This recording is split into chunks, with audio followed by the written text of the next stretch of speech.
we definitely recorded some stuff. It's out there, and I would just say, if you're at all curious, or if you're an Overwatch fan, demand that Blizzard release this material.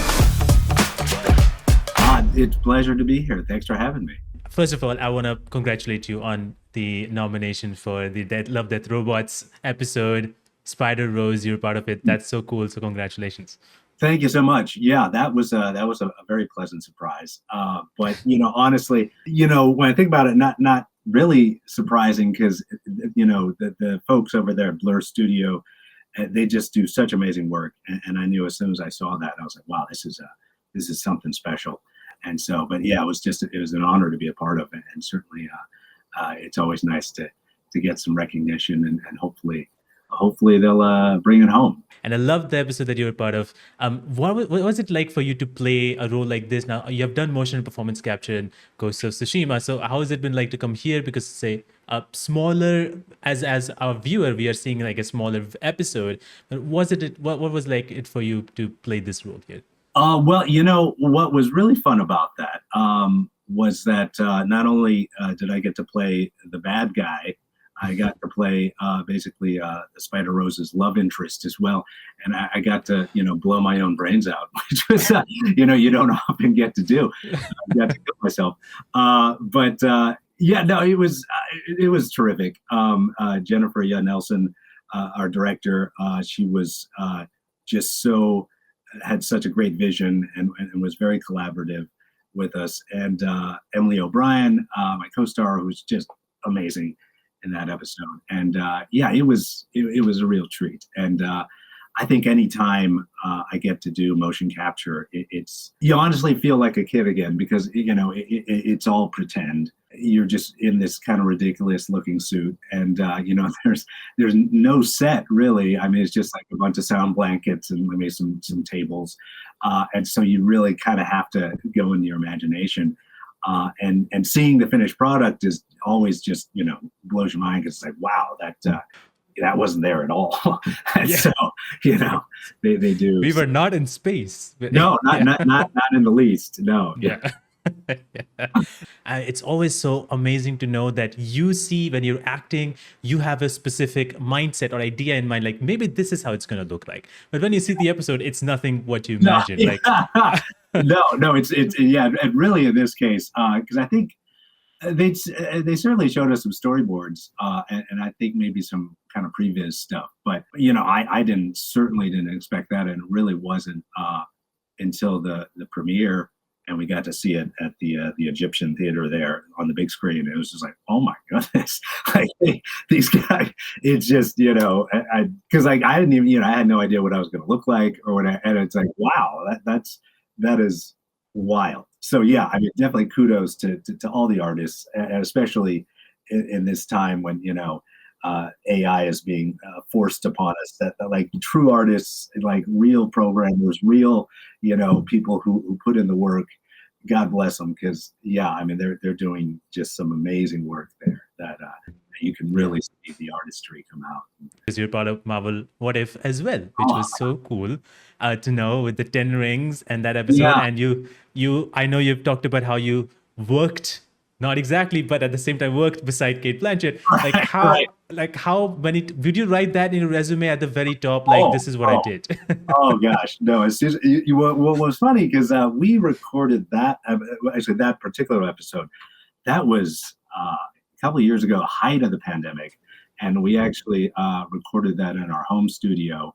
And so I think everyone was at home probably, and of course, with most voiceover, you just record your part, and then they put it together. And so, no, never got to meet the amazing Kate Blanchett, but certainly that was another one of those. When the episode finally aired, I was like, wow, they did a great, did a really great job of putting it all together, because I certainly do feel like I shared the screen with her, and That's that's amazing. Yeah. Amazing. Well, your first video game was the new Legends, like you were this lead role in this Yeah, new yeah, platform at the time called that's Xbox. right. That's Um, right. You might have heard of like it. I don't know. unheard, like what is that? How did you even get to be a part of that game in the first place? And was that ever like a big thing for you, knowing that it's a video game, a new platform, Xbox? Like what was going on at the time? Yeah, well, so that was so after I had graduated from UCLA, I moved back home to San Francisco for a little while. Uh, Also, like I think a lot of young people or young actors that you live at home for a bit to save some money, Yeah. and gosh, I'd probably still be there if if they'd have me, but no, it's a it could be a nice way to when you're just getting your feet wet in San Francisco at the time, and I think it's still uh, like this to some degree that it's not necessarily one of the bigger markets, but there's a lot of stuff that they do there. There's a lot of theater, there's a lot of commercial work and print and industrials, and so when I was starting out acting there, I basically I had an agent and they would send you out on everything, print jobs, commercials, and voiceover and video games.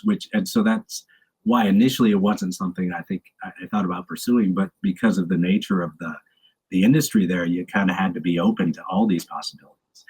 And so I think that just came across as a regular audition, and we actually recorded that at the old Skywalker Ranch, Lucas, yeah, which was also like wow, uh, um, and so yeah, I think it was just kind of a local job because it was the San Francisco Bay Area, but yeah, I had auditioned for it, and yeah, like you had mentioned, it was for this new device called the Xbox, and Xbox. and yeah, and I'd certainly I've played my share of video games, but yeah, I never thought oh, I get to actually Hmm. star in one, and yeah, it was a real treat, and it was a pretty decent game. I think Yeah. I don't know, it's like 20 something years now. I hate It's to been a long time. Yeah. but yeah, I remember I never definitely got it and played it, and but I think the one frustrating feature was I think you could only save at the end of levels, and so Mm, like if you yeah. didn't, yeah, which is like, come on, guys, yeah. Yeah. And so I think I got stuck. I don't think I ever finished it because I just kept getting stuck on this one and just like could not.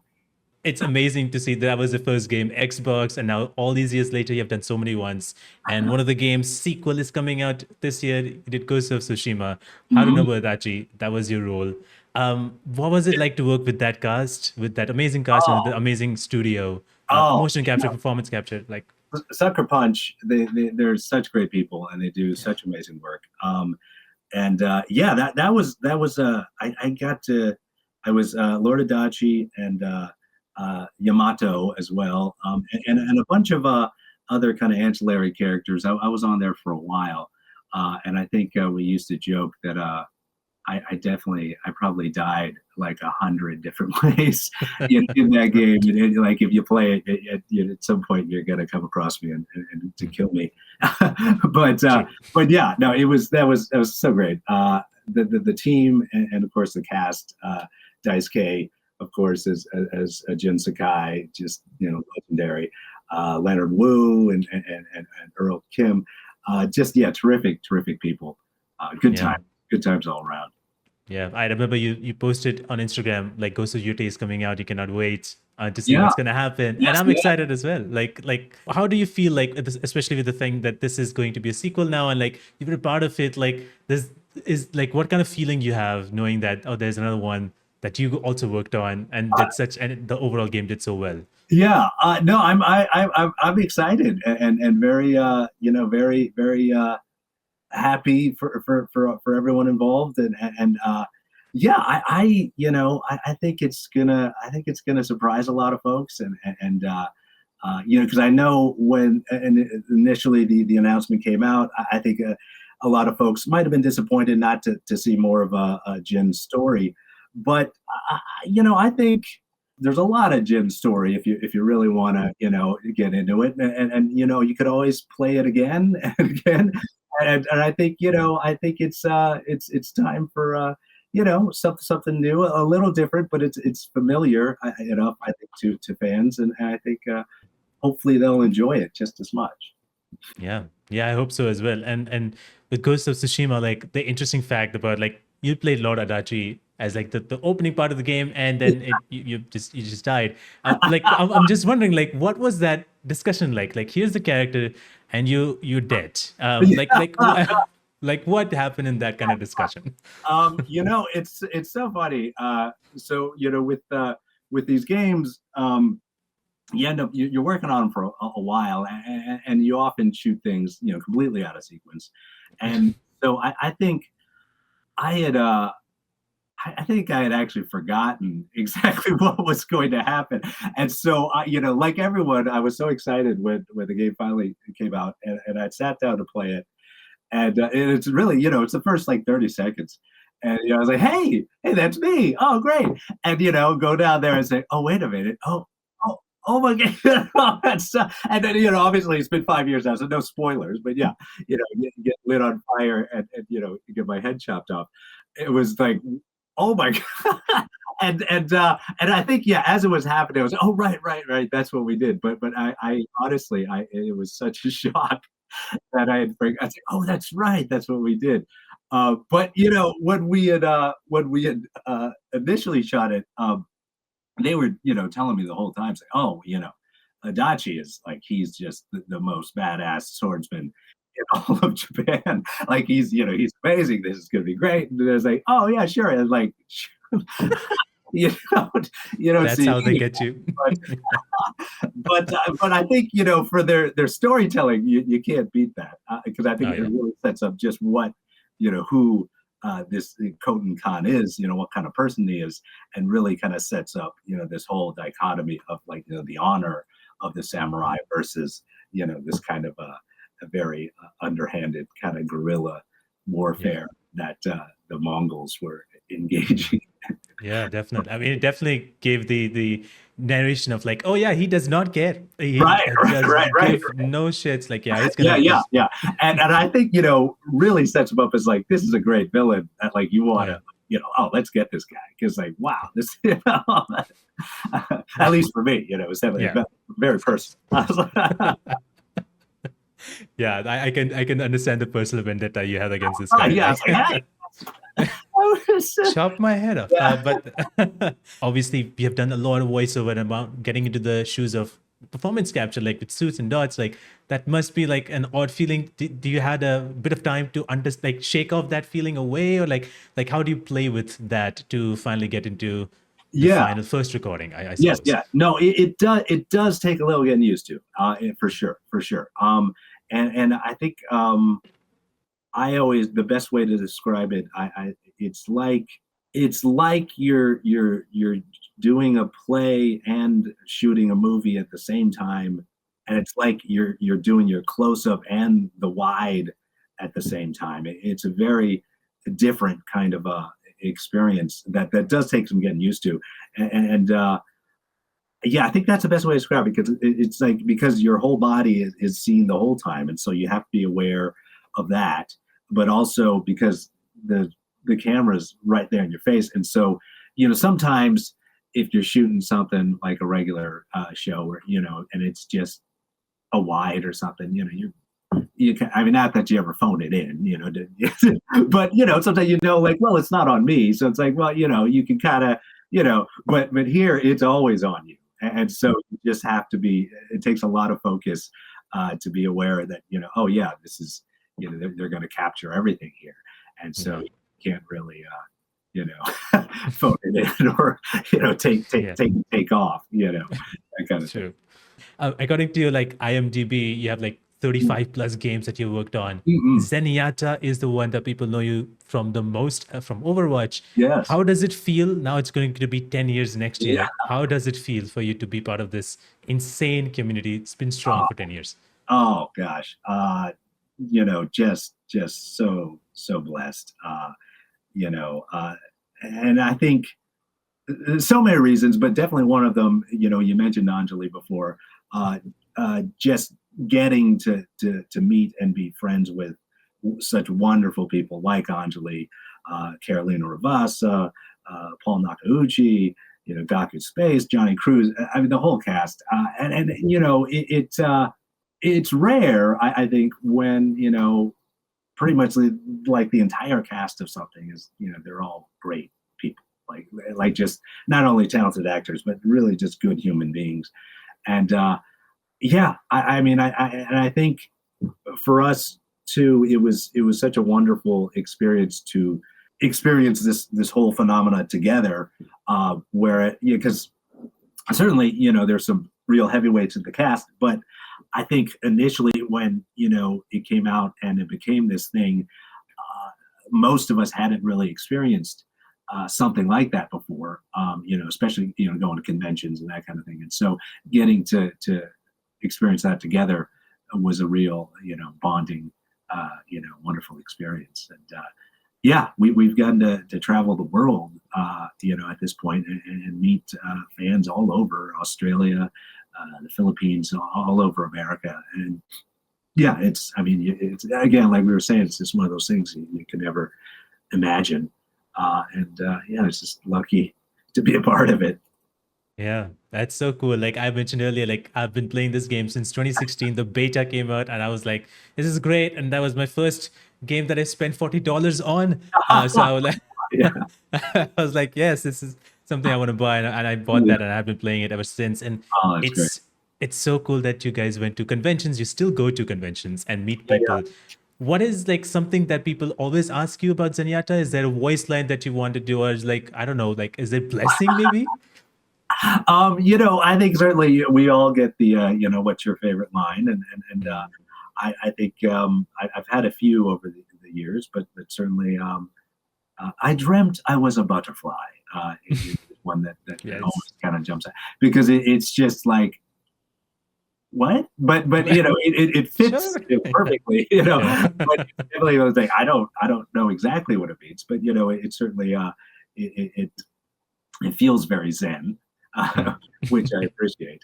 But yeah, just I think, and I think what still resonates with people is that it's just such a diverse cast and such a kind of inclusive, you know, cast of characters, and I think people, they all find someone that they can kind of connect with. Let's go back in time, like during that time when you are working on Overwatch. I remember, like you said, like in some interviews, like you auditioned for Zenyatta and Hanzo. That's right. um That's right. and Yeah. so, like if you had the part of Hanzo, like how do you even think about voicing him, playing him? Did you like you did an audition obviously for him, but would you have changed the way you did Hanzo then? Well, gosh, and I've said this before. I mean, certainly, worked out so well because Paul is amazing Oh in yeah. the part, and I couldn't even, hope to replicate that. But I just think he's just so badass, and I think Zen is a badass in his own kind of way. But looking at it now, I certainly have no regrets because especially when it comes to conventions, you know, getting asked to say a certain line, you end up saying it like 100 times a day, and it's much easier to say experience tranquility, all day long instead of just screaming something, like Josh Petersdorf, good friend, he's saying like say bacon one more time, and he say that like all day long. It's like, that's got to be just exhausting. Oh yeah. So I have no regrets, no regrets. How was your first impressions to see this guy floating in air and has the balls around him? Like, what was your first initial reaction there? Uh, I was blown away. Yeah, and that was another because yeah, I think when we initially recorded, there was just maybe some artwork, and there wasn't any actual animation yet. So yeah, didn't there, and the when you describe it, it's like oh yeah, he floats and has these orbs. It's like okay, I guess. But when I got to see it, it's like oh okay, wow, that is really cool. And so yeah, I yeah, again, always so blown away by the work of these artists that it's just such a treat to get to be a part of. You mentioned in interviews, obviously, that the voice was inspired by, or one of the inspiration was Spock from original Star Trek. That's right. That's How do right. you think this voice of Zenyatta has evolved from the very first time you did it till now? You know, we've I think I like to think he's grown and changed a bit. I mean, I think he's still certainly, his Zen core, but over the years with the different skins and kind of events, like the Cthulhu skin, I think the one where he's like the darkness. I think that's where we got to kind of explore this kind of other darker side, which was certainly fun because we don't get to infuse a whole lot of that into him. But I also think I think they've I think he's always been like funny, but they're definitely I think they're definitely every time I go in, I think they're always trying to put a little more humor in there, which I appreciate. Overwatch became Overwatch 2 a few years back, and you had this more relationship that was set between Ramatra and Yeah, Zenyatta, like yeah, overall, and we get to see that. Like, what do you think about that relationship with these two guys? Obviously, they call them brothers, yeah. but obviously Ramatra went somewhere else. But how do you think like this relationship plays into Zen's story? I mean, we well, I've mentioned this, maybe in other interviews briefly, but I think yeah, he's certainly they're like the yin and the yang to each other, and I mean I think I could say we definitely we recorded some stuff and it's out there, and I would just say, if you're at all curious, or if you're an Overwatch fan, demand that Blizzard release this material. There was supposed to be the whole campaign that you could play, and I don't know if they've completely given up on that, but like if that's it's still out there and a possibility, I would love to see that myself. I can say that yeah, I think that their story is there's a lot there, and they're certainly very important to each other. And I hope that we all get to find out how exactly that all comes together. Yeah, I mean, maybe we should start the hashtag of release the Right, right, Overwatch cut. right. Yeah, something like that. Yeah. Yeah. Hashtag, yeah. Ramatra and Zenyatta story. Yeah, Yeah, get it out. definitely. Get it out there. Obviously, Overwatch 2 had a different kind of reception to it when it came out, and different everybody has opinions, and it kind of divided some fan base and whatnot, whatever happened. Like, I'm just curious to know about your opinions on how Overwatch 2 in general and how the state of it is versus Yeah, how it once used to be, I suppose. yeah. Well, I mean, to perfectly honest, like I'm I play my share of games, but I'm not a huge gamer, and as particularly when it comes to Overwatch, I'm just not very good, and so I don't play a lot, so I can't can't speak from that perspective, but from what I've heard, from fans and gamers, and my understanding of it is that I think a big part of the appeal for a lot of fans was the lore, or certainly the hope for the stories behind these characters that they love so much.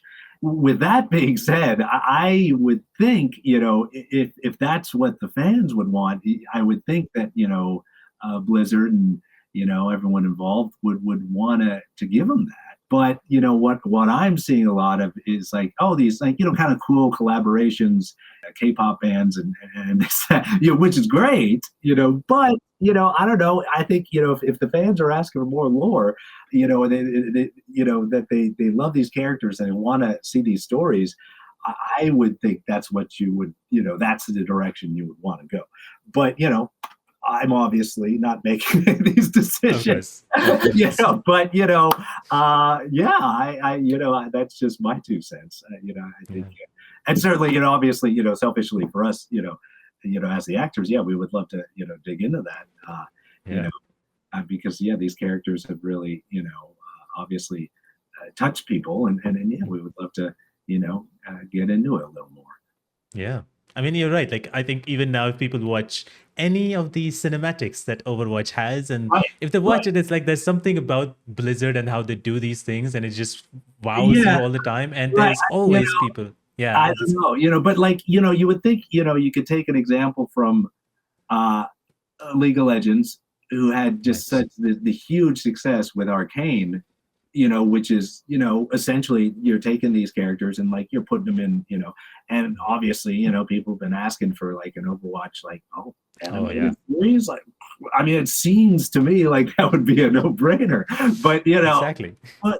again, like I'm not, I'm not in charge, but Yeah. but It's if I just was, wishful thinking. Yeah. yeah, Oh yeah, yeah, definitely. There's always those comments and always those people's right. requests. Like, what? Like they can. I would watch this whole animated 5 season series. I mean, Like, clearly, and like and Arcane, I mean, terrific, great, but like, yeah, yeah, people, and it's like, you think it'd be a pretty straight line to be like, hey, oh, here's another property with all these characters that people love. Like, I mean, how hard could it be? I don't know. I mean, yeah, of course. It's just wishful thinking. He's like hoping one day we'll yes, finally yeah, get to see it. but I mean, I think it's a golden age though of you're getting to see these adaptations, especially with, Mhm. like with Last of Us, just getting done right, because for years, I think people have always tried to, transfer these properties, to maybe not great success, but like now, yeah, you're getting to see, the Minecraft movie, hugely success, and it just, I mean, I think it's an idea worth exploring. Yeah, definitely. Oh yeah, definitely. I think it's an idea definitely worth exploring, and hopefully that does happen. But like as Zenyatta, you've done so much. Like you've given almost 10 years to this character, and you continue to give so. Like and in turn, like Zenyatta as a character has learned so much from you. Is Mm. there anything that you have learned from him? Oh, yeah. No, I mean, I always say this, that I do. I wish I was more Zenyatta myself. I think, just his, just be in the moment, and let things go. And yeah, but well, I think, I fairly recently became a father. Congratulations. Thank you. He's 13 months out now, but that's definitely a real lesson in just kind of being in the moment and just Mm. enjoying it. And so, yeah, I think, he's maybe taught me to be a little more zen. So hopefully I can keep that going in my life. Yeah. Like I remember you mentioned some interviews that in any future roles that you get to be a part of in video games, is Last of Us Part 3 still the game that you want to be a part of? Oh, well, yeah, yeah, that would be amazing for sure. Uh, Yeah. I mean, I think, a game like that, and I think we got to see it in Tsushima, and a lot of these newer games that, you really, just the kind of nuanced, acting that you get to do. I think it's just because you're really starting to see a real blend of gaming and cinema. I think truly, these because these games are like little movies, or you're playing these, and so as an actor, that's a real treat. And so yeah, for sure. I mean, certainly, the guys, over there, making Last of Us, that, yeah, it's to their credit. It's yeah, fantastic. But I'm so glad that you get to be part of some of these amazing Oh games that yeah, have done so well. oh for sure. People like love the work that you do, and obviously a lot of people always love the work that you do as Zenyatta. And so I just want to say personally, thank you for doing everything that you've done. No, thank you, thank you. It's I think it's not only true of acting, but basically, any job, if you get to do what you love to do, you're, really one of the luckiest Yeah. people in the world, and I feel, fortunate every day to get to do what I do. So